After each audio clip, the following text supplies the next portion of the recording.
Good afternoon সকলকে। আমরা Singapore থেকে রওনা দিয়ে দিয়েছি দুবাইয়ের উদ্দেশ্যে।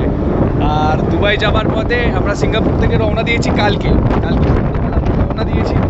আর আজকে আকাশে ভীষণ মেঘ করেছে, দারুণ লাগছে কিন্তু।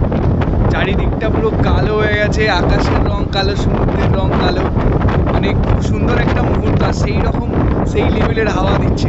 আমাদেরকে এখন দেখাবো জাহাজের পেছনের দিকের অংশ। আর আমাদের পেছনেই একটা কসকো শিপিংয়ের কন্টেনার শিপ আছে। আকাশটা পুরো কালো মেঘে আচ্ছন্ন হয়ে গেছে, আর তার সাথে সমুদ্রের জল। আকাশের রং যত কালো হবে সমুদ্রের জল তত কালো হবে। আর এদিকেও একটা কন্টেনার শিপ আছে এমএসসি কোম্পানির। এই এমএসসি কোম্পানির গত কিছুদিন আগে আমাদের ইন্ডিয়াতে একটা এমএসসি কোম্পানির শিপ ডুবে গেছে, মানে কোচিতে।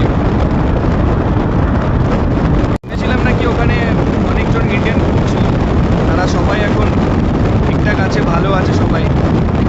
কোম্পানির অনেক টাকা লস হয়ে গেল, যে চ্যাটারে নিয়েছিল তারও অনেক টাকা লস, অনেক জিনিস ডুবে গেল, তার মালপত্র সব কিছু।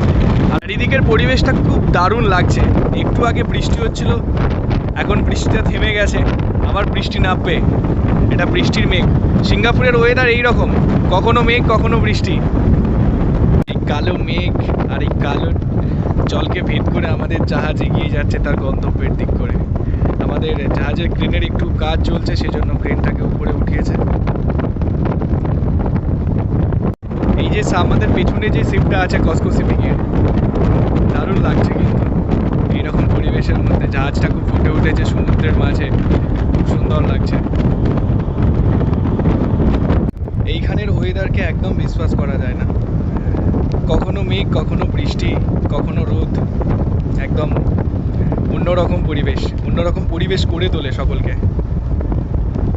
দূরের ওই আকাশ ঘনিয়ে কালো মেঘের আচ্ছন্ন হয়ে গেছে, আবার একটু পর বৃষ্টি আরম্ভ হবে। অলরেডি বৃষ্টি শুরু হয়ে গেছে। আর এইরকম ওয়েদারে এক কাপ কফি না হলে হয়? কফির কাপে চুমুক, আর এইরকম ওয়েদার, আর এইরকম সুনসান পরিবেশ, আহা, যেন জমে যাচ্ছে ব্যাপারটা একদম।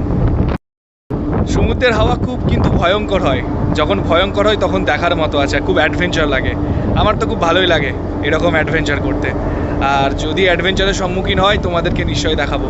চলো টাটা, সবাই ভালো থাকবে, সুস্থ থাকবে, বাই। দেখা হচ্ছে পরের একটা ভিডিওতে।